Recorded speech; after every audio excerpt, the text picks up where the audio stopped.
reckless president who believes she is above the law.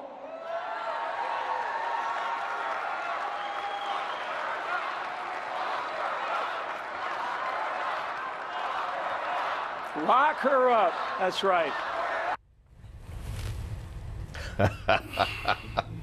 This how Michael Flynn, this is an eye watch and some, Mike got some cuffs. That was Michael Flynn, y'all, at the Republican National Convention, leading the charge, lock her up, talking about Hillary Clinton and saying if I did all the stuff that she did, I'd be in jail.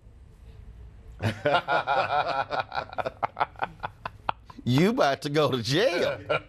The disgraced former national security advisor, ousted by Trump in February, made a plea bargain with the special counsel's office, pleading guilty on Friday to lying to the FBI about conversations he had with the Russian ambassador last year. Flynn is the first senior White House official to cut a deal with Robert Mueller. One day after Flynn pled guilty, Donald Trump went on a tweet fest. I had to fire General Flynn because he lied to the vice president and the FBI, suggesting for the first time that Trump knew Flynn had lied to the Bureau when he fired Flynn. But then they said, no. Donald Trump didn't tweet that. See, his lawyer actually tweeted that. I'm just want to let y'all know. I can't imagine how Donald Trump's lawyer got hold of Donald Trump's phone and then started tweeting stuff on Trump. So imagine Trump sent 5 tweets and did with, here, you send one, and then give me the phone back. He really think Willie Foo-Foo showed up. And so now, Senator Dianne Feinstein says, we got a problem. I see it in the hyper-frenetic attitude of the White House, the comments every day, the continual tweets, and I see it most importantly in what happened with the firing of Director Comey. And it is my belief that that is directly because he did not agree to lift the cloud of the Russia investigation. That's obstruction of justice. Joining us now, former federal prosecutor Glenn Ivey, partner at Price Benowitz LLP. So clearly, Mueller is applying the screws. You have Flynn scared for his son as well, who's going to be implicated. Right. This guy's now cooperating. Yeah, this is a big step forward for the Mueller investigation. It puts somebody in the White House and also in the Trump transition team, gives them information that they can use about really everybody at the top. Kushner is speculated to be the main target at this point, but this is a big move for them. Well, then you have, of course, the Trump lawyers. I love how they have this notion. They actually believe that the president can't obstruct justice. Like the president, they think the president literally can do whatever he wants to do. Yeah. Were they alive when Nixon was president? I've been surprised to hear these arguments from professors and others, but I think that's not my view. I think if he did fire Comey to shut down the investigation and make it so that Flynn was protected, yeah, that's a big problem. But he's also making appeals to Republican senators to shut down the Russian investigation as well. He is literally trying to interfere in a criminal probe, in a congressional probe. And then when I hear idiot Alan Dershowitz arguing there's no legal standard for collusion, you're going, dude, you do know that impeachment is a congressional deal. That's not a legal deal. That's right. And the other big piece, too, is that as long as they keep lying, like Flynn did, you obviously have false statements and perjury charges that can be brought. So that's what Flynn pled guilty to here. So they can keep moving forward with those. They did that in Watergate. They had a lot of other charges in Watergate, too. But same thing with Whitewater, which is one of the ones I worked on. Usually it's the cover-up that leads to the big problems. Do you believe that when you see his crazy reaction, this is a guy operating like a caged rat who realizes he is being pushed into a corner and they are coming after you? Yeah, the attack on the FBI was a panicked reaction at best, I think. It doesn't make a lot of sense, especially since his Justice Department oversees the FBI, and I think they appointed the new director. So I don't know what the point is there. So I think they're kind of getting backed into a corner and don't know what else to do at this point. All right, Glenn Ivey, we appreciate it. Thanks a lot. Lauren, I want to go to you first here. Again, when you see this reaction from Trump, I mean, they are losing it because Mueller is getting closer and closer and closer.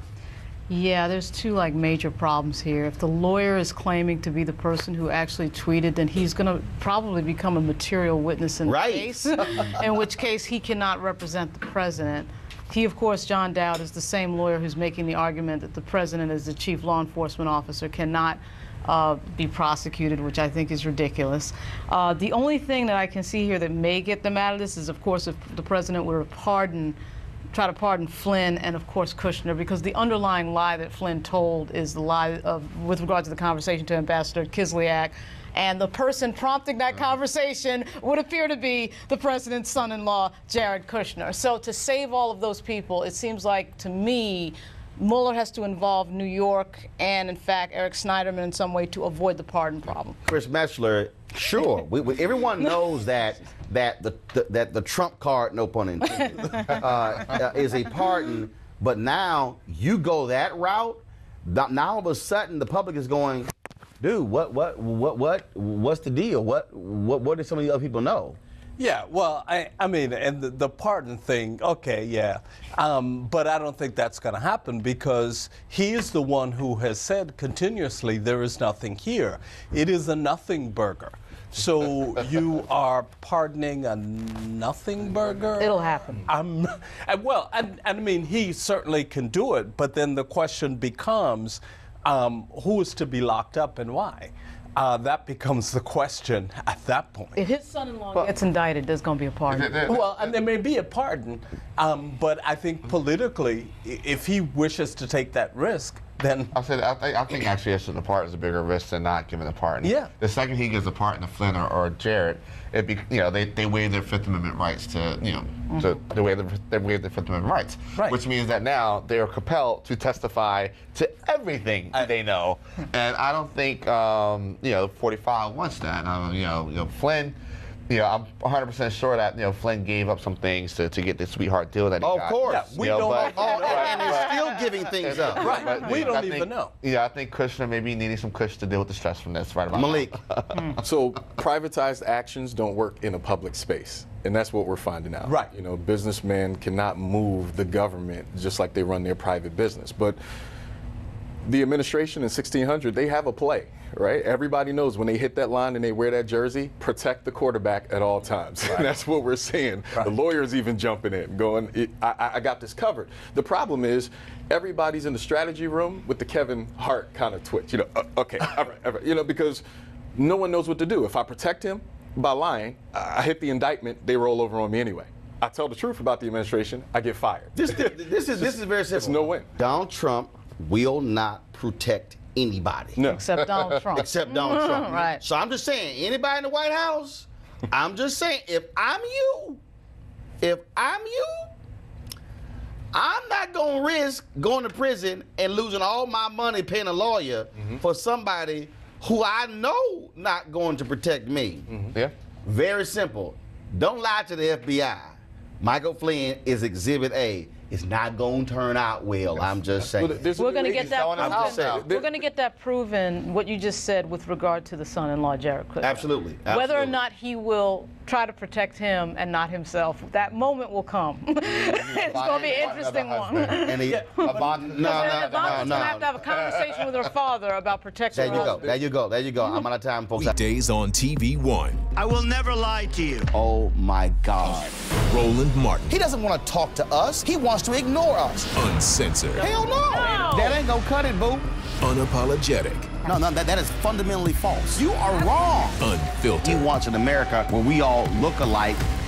He ain't talking about black people. Unrelenting. You better go work out, because you got a fight on your hands. NewsOne Now with Roland Martin. Weekdays at 7 a.m. on TV One.